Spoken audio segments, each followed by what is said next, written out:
She was 19 and had been cast out before the first snows. She had no family, no plan, and just $3 silver in the pocket of her worn coat. And with that money, she bought a ruined ranch house in a forgotten Montana valley. But what nobody knew, what she could not have possibly imagined, was that hidden deep within the stone walls of the old well was a secret that would not only save her, but would build her a new life from the ground up. If you believe in the quiet power of forgotten things and the legacies left behind by strangers, subscribe to our channel for more stories like Elsie's.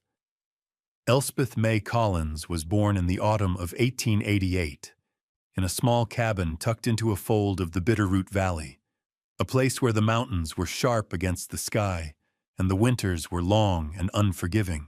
Her father, Thomas Collins, was a man shaped by the hardness of the land, a prospector whose dreams of gold had long since faded into the grit of a ranch hand's life, leaving him quiet and stern, with a disappointment that seemed to settle in his bones like the cold. Her mother, Sarah, was a softer presence, a woman from the East whose constitution was no match for the high country air. She taught Elsie her letters and numbers, how to sew a straight seam, and the names of the wild plants that could be used for medicine or for food. Yarrow for a fever, bitterroot for a hungry belly. But Sarah's breath grew shorter with each passing winter, and when Elsie was 12, she faded away like a ghost, leaving behind only the scent of dried lavender and a hollow space in the small cabin. Thomas, lost in his own grief and ill-suited for raising a daughter alone, married again within the year. His new wife, Agnes, was a pragmatic woman with a sharp gaze and hands that were always busy but never gentle. She saw Elsie not as a daughter, but as another mouth to feed, another chore on an endless list. So Elsie grew up in the spaces between things, between the silent disapproval of her father and the cold efficiency of her stepmother. She found her home not within the walls of the cabin, but outside, under the vast Montana sky. She learned the language of the wind in the pines and the patterns of the seasons in the flow of Lost Horse Creek. She was a quiet, observant child, and her solitude sharpened her senses. She noticed things others missed, the subtle shift in a cloud formation that foretold a storm, the faint track of a coyote in the dust, the way a fence post had begun to lean just so, weakened by rot at its base. It was this quality, this steady, watchful competence, that was recognized by their only neighbor, Silas Blackwood.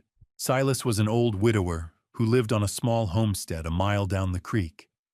He had been a carpenter in his younger days, and his hands, though gnarled with age, still held a deep understanding of wood and iron. He saw in Elsie a spirit that mirrored his own, self-reliant and patient. He began to teach her, not with long lectures, but with quiet demonstrations. He showed her how to hold a saw so it wouldn't bind, how to read the grain of a pine board to anticipate its strengths and weaknesses, and how to drive a nail in 3 clean strokes. He taught her how to sharpen an axe, how to splice a rope, how to mix a poultice for a sick calf. He never praised her with effusive words, but his approval was there in the small nod he gave when she set a post straight and true, or in the way he'd hand her a more complex task without instruction, trusting she had watched and learned enough to figure it out. He spoke of the tools he used as if they were old friends, each with its own history and temperament. He preferred larch for its resistance to rot and pine for its honest grain. His world was one of practical things, of problems that could be solved with skill and patience, and in that world, Elsie found a sense of purpose and belonging that her own home had never offered. When she was 17, a month before a sudden pneumonia took him, Silas pressed his own pocket knife into her hand. It was a simple, single-blade knife, the handle made of staghorn worn smooth and dark with years of use. His initials, S.B., were crudely carved into one side. "A good tool is an honest friend," he told her, his voice raspy. "It won't lie to you. It does the job it's meant for, or it doesn't." For Elsie, the knife was more than just a tool. It was a talisman, a connection to the only person who had ever truly seen her, who had valued her for the quiet strength she possessed. It was a reminder that her hands were capable, that she knew how to fix what was broken. It was a legacy of competence, a small, hard truth she could hold in her hand when everything else felt uncertain. The end of her life in the Bitterroot Valley came as quietly and coldly as the first frost of late autumn. Her father, Thomas, was killed in a fall from a spooked horse while mending a fence line in the high pasture. With him gone, the thin cord that had tethered Elsie to the homestead was severed. Agnes, her stepmother, wasted no time. She had no love for the hardscrabble life, no attachment to the land that had taken both her husband and her predecessor.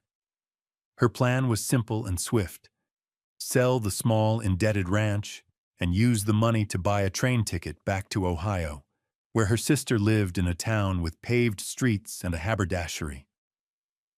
Elsie, now 19, was a loose end, a final piece of business to be dealt with before Agnes could close that chapter of her life for good.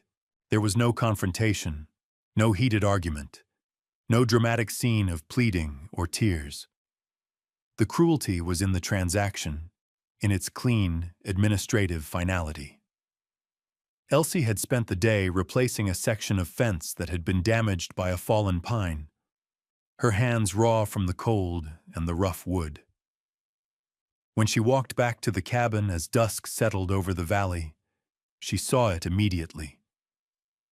A single worn carpet bag sat on the porch, its sides bulging with the few clothes and personal items she owned. The cabin door was closed.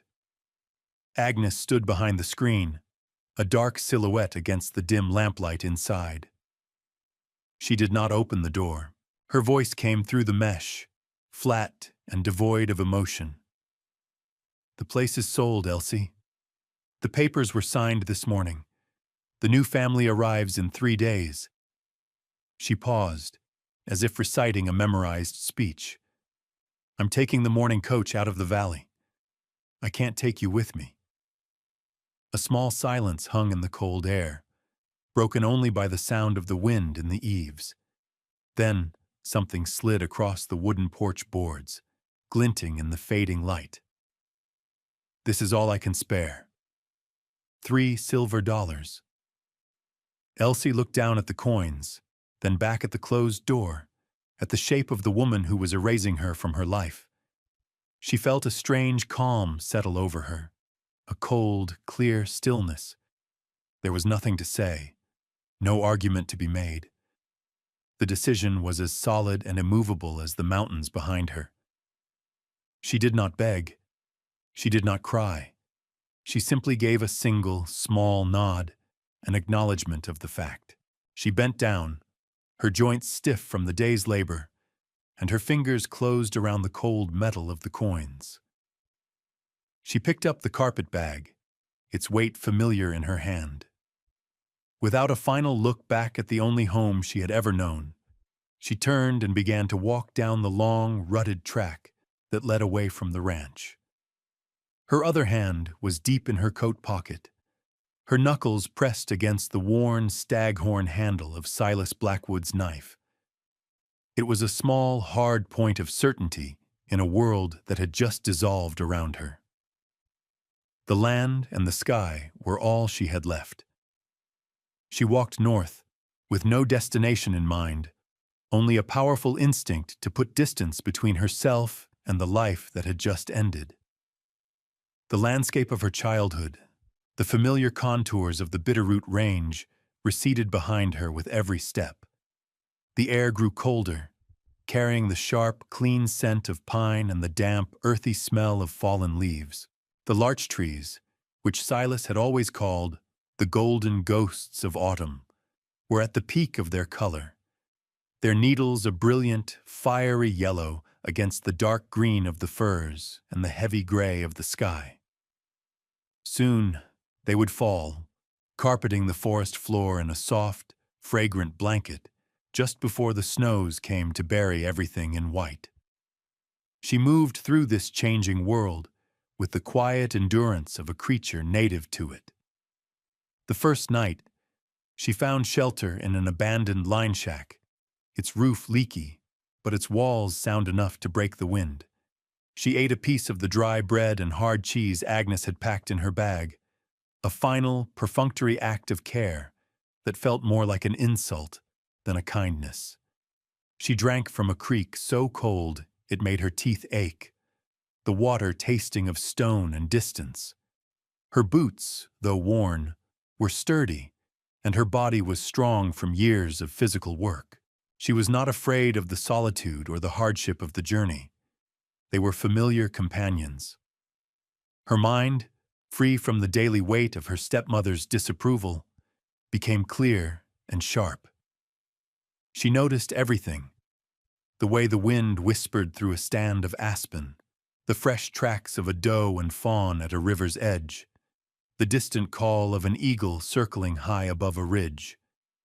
She was an observer, cataloging the details of the world she passed through, measuring its resources and its dangers with a practical eye. After 4 days of walking, the terrain began to change. The mountains softened into rolling foothills, and the dense forest gave way to a wider, more open valley. The land here was drier, covered in sagebrush and hardy grasses that bent in the constant wind. In the distance, she saw a small cluster of buildings, barely a smudge against the vast landscape.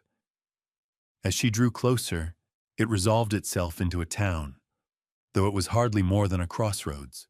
A single dusty street connected a general store with a false front, a saloon with swinging doors, a livery stable, and a handful of small, weathered houses. A sign, its paint faded and peeling, read "Redemption." It had the look of a place people washed up in, not a place they set out for. It felt temporary, a foothold against the wilderness that surrounded it on all sides. For Elsie, who had no past she cared to reclaim and no future she could yet imagine, it felt like a place to stop walking, at least for a while. She had $2 and some change left, and winter was no longer a threat on the horizon. It was a cold certainty pressing in from the north. She needed shelter, a place to anchor herself against the coming storm. On the far side of the valley, miles from the meager comforts of Redemption, stood a testament to failure. It was a derelict ranch house, a simple salt box structure slowly surrendering to the elements. The land it occupied was a 40-acre parcel of sagebrush and rock, bisected by a creek that had become choked with debris and thorns. The place was an afterthought, a piece of land so poor and remote that no one had bothered to claim it for years.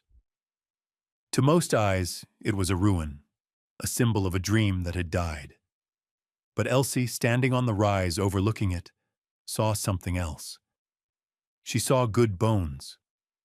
The house was built of rough sawn pine, its planks weathered to the silver gray of old driftwood. The cedar shake roof had been torn away on the windward side, leaving the rafters exposed like the ribs of a skeleton. But the main structure was still square. A fieldstone chimney, assembled by a patient and skillful hand, stood tall at the north end, listing only slightly. The front porch had collapsed into a pile of rotting lumber, and every pane of glass in the 2 small windows was shattered, leaving dark, vacant eyes. She walked the perimeter, her steps slow and deliberate. The main building was roughly 20 feet wide and 30 feet long. Inside, the air was thick with the smell of decay and nesting mice. A single large room dominated the ground floor, dominated by a wide hearth and blackened firebox. A crude but sturdy ladder led to a small sleeping loft that ran the length of half the house. The pine plank floor was buckled from moisture in several places, and a few boards were rotten through, but much of it felt solid under her boots. She saw not what was, but what could be. She saw the potential for warmth in the solid chimney, the promise of shelter in the straight roofline, the possibility of a life within the 4 square walls. She walked back into Redemption and found the county clerk's office, a small, dusty room at the back of the general store. The clerk, a man named Elias Vance, was sallow-faced and weary, a man buried under a mountain of paper in a land that cared little for it. Elsie stated her purpose plainly. "I'd like to inquire about the abandoned property north of town, the old Schmidt place." Vance sighed, pushing his spectacles up his nose. "That place? Been on the county rolls for 15 years. Seized it for back taxes after the old woman died. No heirs came forward." He pulled a heavy ledger from a shelf and ran a finger down a page. "It's worthless land. Water's unreliable, soil's no good for farming. No one's wanted it." He looked at her over his glasses, a flicker of curiosity in his tired eyes. "What would a young woman like you want with a ruin like that?" "I want to buy it," Elsie said, her voice even. Vance blinked. He looked around his cluttered office as if to confirm he was awake. "Buy it?" He let out a short, dry laugh. "The back taxes amount to $2.75. It's more trouble than it's worth to keep it on the books." He leaned forward, his elbows on the desk. "You give me your $3, he said, eyeing the silver coins she had placed on the counter between them. "I'll file the deed in your name, and we'll call the 75 cents a clerical fee. That'll make it clean." The transaction was as simple as it was absurd. He took a piece of heavy foolscap paper and with a scratchy pen wrote out the deed of sale, transferring ownership of 40 acres and 1 derelict house to Elspeth May Collins. He signed it with a flourish, pressed the county seal into a blob of warm red wax, and slid the document across the desk. "It's yours, miss," he said, a note of disbelief still in his voice. "The whole worthless lot of it. Good luck to you. You'll need it." Elsie folded the paper carefully and tucked it into her coat. She had traded all she had in the world for a pile of rotting wood and broken stone, but as she walked out into the cold afternoon light, she did not feel poor. She felt anchored. She had a place. It wasn't a home, not yet, but it was hers. Winter was coming on fast, a palpable presence in the wind that swept down from the high peaks. Before Elsie could even think about patching the roof or mending the walls, she needed a reliable source of water. Near the house stood an old well, its mouth a circle of dry stacked stone about 4 feet across, covered by a heavy, warped wooden lid. The windlass was gone. The rope and bucket rotted away to nothing. It was her only hope. She pried off the lid and peered into the darkness. The shaft was deep, maybe 30 feet, and the air that rose from it was cold and smelled of damp earth and stone. For a full day, she worked to clear it, hauling out years of accumulated debris, a thick mat of rotted leaves, the small bones of unlucky animals, rocks, and dirt that had washed in over time. When she finally reached the bottom, her heart sank. It was bone dry. The well had failed. Disappointed and weary, she was about to replace the heavy lid and abandon the effort when a flicker from her lantern caught her eye. 10 feet down from the surface, on the north side of the circular stone wall, one stone seemed different from the others. It was squarer, its edges less worn by time and weather, and the mortar around it, or what passed for mortar, looked fresher. It was a patch, a repair, but it was out of place. Curiosity overriding her exhaustion, she found a length of old, stiff rope in the collapsed barn and, after testing its strength, anchored it securely to a nearby pine. She looped it around her waist and, using a rickety ladder she'd also salvaged, began to lower herself carefully into the well shaft. The stone walls were cold and slick with a thin film of moisture. She braced her feet against the curved wall and examined the odd stone up close. It was indeed different. When she pushed against it, it wiggled slightly. Using the pry bar on the back of a hammer she'd found, she worked the tool into the crack and levered. The stone resisted, then scraped free with a grating sound, tumbling into the darkness at the bottom of the well. Behind it was a small, dark cavity, a space deliberately created within the thick wall. Reaching inside, her fingers brushed against something wrapped in oilcloth. It was a box, heavy and solid. With her heart pounding a slow, steady rhythm, she worked the package out of its hiding place, secured it in a canvas sack, and laboriously hauled herself and her discovery back up into the fading light. Inside the shell of the house, with the wind whistling through the broken windows, she unwrapped the oilcloth. It was a biscuit tin, its painted flowers faded but still visible. She pried open the lid. The contents stole her breath. Nestled in dry cloth were stacks of U.S. gold coins, gleaming double eagles, eagles, and half-eagles, their weight and solidity feeling impossible in her hands. Beneath them were bundles of banknotes, crisp and old. She did not stop to count it then, but she knew instinctively that it was a fortune, more money than she could have earned in 100 lifetimes. And beneath the money lay a folded piece of paper and a small, tarnished object. She carefully unfolded the letter. The handwriting was neat. The ink faded to a soft brown. "To whoever finds this," it began. "My name is Anneliese Schmidt. I lived here with my husband, Jacob. We built this house in 1865. He was a stonemason. I was a teacher. We had no children. He died in the winter of '72 from a fever, and I have lived here alone since. I am old now, and my heart is tired. This is our life's savings. We had no family to leave it to, and I do not trust banks. I fear it will be lost when I am gone, or taken by men who do not deserve it. So I hide it here, in the well Jacob built with his own hands. Use it to make a life here. This land is hard, but it is honest. Do not let this house fall to ruin. It was a good home. I hope it will be for you too.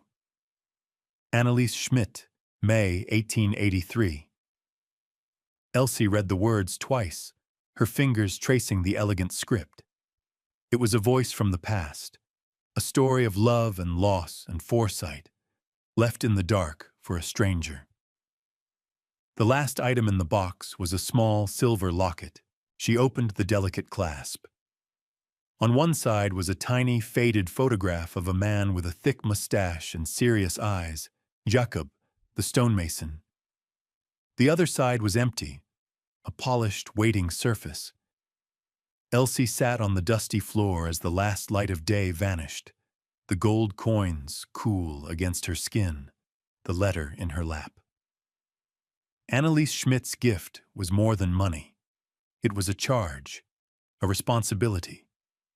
It was the foundation for a future she hadn't dared to imagine just hours before. The discovery in the well changed everything. The desperate race against winter was no longer a matter of mere survival, but an opportunity for true restoration. Anneliese Schmidt's legacy gave Elsie the means, and Silas Blackwood's lessons gave her the skill. She spent an evening by candlelight making a careful, methodical list. The next morning, she bought a sturdy horse from the Livery and Redemption and rode to the general store, her list and a single gold coin in her pocket. The store's owner, a portly, kind-faced man in his 50s named Abernathy, looked at her list of lumber, nails, window glass, and tools with wide eyes. "That's a big job for one person, miss," he said, not with doubt, but with a gentle concern. When she paid with a $10 gold piece, his eyebrows shot up, but he asked no questions, simply making change and arranging for a wagon to deliver the materials to the old Schmidt place. The arrival of the supply wagon was an event in the quiet valley. It announced her intentions to the scattered community. She was not just squatting in the ruin, she was rebuilding it. The work began with the roof, the most critical defense against the coming snow. She stripped away the rotten shakes, her hammer echoing in the vast silence. She remembered Silas showing her how to check a rafter for soundness, tapping it with a hammer and listening to the tone. She replaced the cracked and weakened timbers with new pine, the fresh-cut wood smelling sharp and clean in the cold air. Then came the slow, rhythmic work of roofing. She laid down sheets of black roofing felt, and then, using a chalk line to keep her courses perfectly straight, she began nailing on the new cedar shakes, one by one, overlapping each row precisely. It was hard, repetitive labor, but with each swing of the hammer, she felt a deep satisfaction, the feeling of creating shelter with her own hands. As she worked, people began to appear, drawn by curiosity and a quiet, unspoken code of the frontier. The first was Caleb Hale, the town blacksmith. He was a young man, not much older than her, with broad shoulders and a quiet demeanor. He had sharpened her saw blades, and he came by one afternoon on the pretense of checking her work. He saw the massive stone lintel over the fireplace, which had slipped and was resting at a precarious angle. "That's a two-person job," he stated simply. The next day he returned with heavy crowbars and wooden rollers. They worked together for hours, using leverage and strength, communicating with few words, their movements synchronized by the shared task. When the heavy stone was finally settled back into place, solid and secure, a silent bond of mutual respect had been forged between them. A few days later, Martha Vance, the clerk's wife, arrived in a buckboard. She was a woman in her 40s with gentle eyes and capable hands, known for her beautiful quilts. She had heard the story of the girl who bought the ruin. She carried a basket containing a steaming pot of beef stew, a loaf of fresh bread, and 2 thick wool blankets. "A body needs a hot meal when they're working this hard," she said, her words plain but her meaning deep. It was an offering of welcome, an acceptance into the small community. Elsie worked from dawn until dusk, her body aching but her spirit resolute. She chinked the walls with a mixture of mud, straw, and lime, sealing the house against the wind. She carefully set the new panes of window glass, glazing them with putty until they were airtight. She built a new door from thick pine planks, hanging it on heavy iron hinges Caleb had forged for her. She replaced the rotted floorboards and installed the cast-iron wood stove, its black pipe rising straight and true through the new roof. Each task was a lesson learned from Silas, a memory of his patient hands guiding hers. She was not just rebuilding a house, she was inhabiting his teachings, proving them true. The ruin was slowly, painstakingly, being transformed back into a home. As the first heavy snows began to fall, blanketing the valley in a deep, silent white, the house was ready. It stood against the winter landscape not as a ruin, but as a bastion of warmth and light. Smoke curled from the stone chimney, a signal of life against the gray sky. In the evenings, the soft glow of a lantern shone through the new glass windows, a beacon in the vast darkness. The house was no longer just a structure. It was a home, sealed tight against the storm. With the primary work of shelter complete, Elsie's life settled into the quiet, steady rhythms of the season. She had used a portion of Annalise's money to buy a gentle milk cow and a half-dozen laying hens from a neighboring rancher. Her days now had a comforting shape.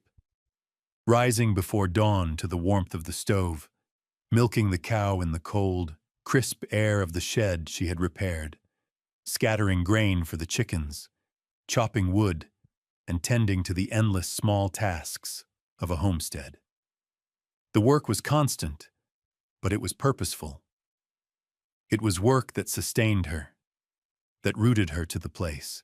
Every Sunday, she would ride her horse into Redemption for supplies. At first, the townspeople had watched her with a mixture of pity and curiosity. Now, they nodded as she passed. Mr. Abernathy would have her usual order of flour, salt, and coffee ready for her. Martha Vance would wave from the doorway of her small house. She was no longer the strange girl who bought the ruin. She was Elsie from the Schmidt place. She was becoming part of the fabric of the community, woven in through quiet acts and shared seasons. Martha, seeing Elsie's solitude, invited her over on winter afternoons. In the warmth of Martha's kitchen, surrounded by colorful scraps of fabric, she began to teach Elsie the art of quilting. As they worked, their needles flying, they would talk. Martha spoke of her children, now grown and gone, and of the town's small histories. Elsie, in turn, slowly began to share pieces of her own story, speaking of Silas and the things he had taught her. She never spoke of the gold, but she spoke of Annalise Schmidt, of the letter, and of the feeling of being given a second chance. The quilting became more than a craft. It was a form of storytelling, of stitching a new life together from the remnants of the old. Caleb Hale became a regular visitor. He would often stop by on his way back from checking his trap lines, a brace of grouse or a rabbit for her stew pot in his hand. They would sit by the fire, drinking coffee, often in comfortable silence. He admired the sturdy table and chairs she had built, the neatness of her repairs, the competence that shone in everything she did. He saw a strength in her that matched his own. A quiet, unspoken affection grew between them, as steady and natural as the changing of the seasons. The land itself was changing under her care. She spent days clearing the choked creek, allowing the water to run clear and free. She rebuilt the collapsed fences, not with wire, but with split rails, the way Silas had taught her. In the shelter of the house, she studied seed catalogs Mr. Abernathy had given her, planning a large garden for the spring. The 40 acres of sagebrush and rock were no longer a worthless parcel. They were her land, her home, a place filled with purpose and the promise of a future. Deep winter settled over the valley, burying the world under a thick blanket of snow. A blizzard raged outside, the wind howling around the eaves of the small house. But inside, all was calm and warm. The fire in the great stone hearth crackled and hissed, and the cast-iron stove in the center of the room radiated a steady, bone-deep heat. Elsie sat at the small pine table she had built with her own hands, a cup of hot tea steaming between her palms. The home she had created was simple, functional, and filled with a profound sense of peace. Her gaze drifted to the hearth, to the massive lintel stone that Jakob Schmidt had set in place so many years ago, the same one that Caleb Hale had helped her reset. She thought of the hands that had built this place, the care and skill that had gone into every joint and stone. This house was a conversation across time, a collaboration between strangers. On the rough-hewn mantelpiece she had installed above the fireplace, 2 objects sat side by side. On the left was Silas Blackwood's staghorn knife, its blade polished, its handle dark with the memory of his grip. On the right was Anneliese Schmidt's silver locket, which she had polished until it shone. She had never opened it to look at Jakob's face again, content to let it remain a private testament. These two small things, left behind by people who had lived and worked and died long before she arrived, were the twin pillars of her new life. Silas had given her the skills, the knowledge, the quiet confidence in her own hands. Anneliese had given her the means, the unexpected gift that had turned a desperate flight into a deliberate act of creation. They were her benefactors, her invisible mentors, and in this warm, safe room, she felt their presence as a gentle, steadying force. She thought for a moment of her father and of Agnes. The memory no longer carried the sharp sting of rejection. It was a distant, faded thing. She felt a kind of quiet pity for them. They had looked at her and seen only a burden, a problem to be disposed of. They had cast her out with $3 silver, believing they were ridding themselves of a final responsibility. They could never have imagined this. They could never have understood that what they saw as a worthless girl could take a worthless piece of land and build a life richer and more real than any they had ever known. Their act of cold dismissal had not been an ending. It had been the beginning of everything. The $3, meant as a final paltry severance, had become the purchase price of her entire world. The cruelty she had endured had, through a strange and beautiful alchemy, led her to a kindness she had never expected to find, from the living and the dead. The life she now lived was not one she had been given, but one she had earned and built, nail by nail, stone by stone. Elspeth May Collins was 19 and homeless. She had $3 to her name, and she spent it on a ruin. It was the best $3 she ever spent. Anneliese Schmidt left a gift for a stranger, believing in a future she would never see. Her simple act of trust, a letter and a tin box hidden in the dark, changed Elsie's life forever. It reminds us that our choices can echo in ways we can't predict, providing shelter for those who come after. Subscribe to our channel for more stories of hidden kindness and unexpected legacies that ripple across generations. What small thing could you do today? What seed of hope could you plant that might become a foundation for someone else tomorrow?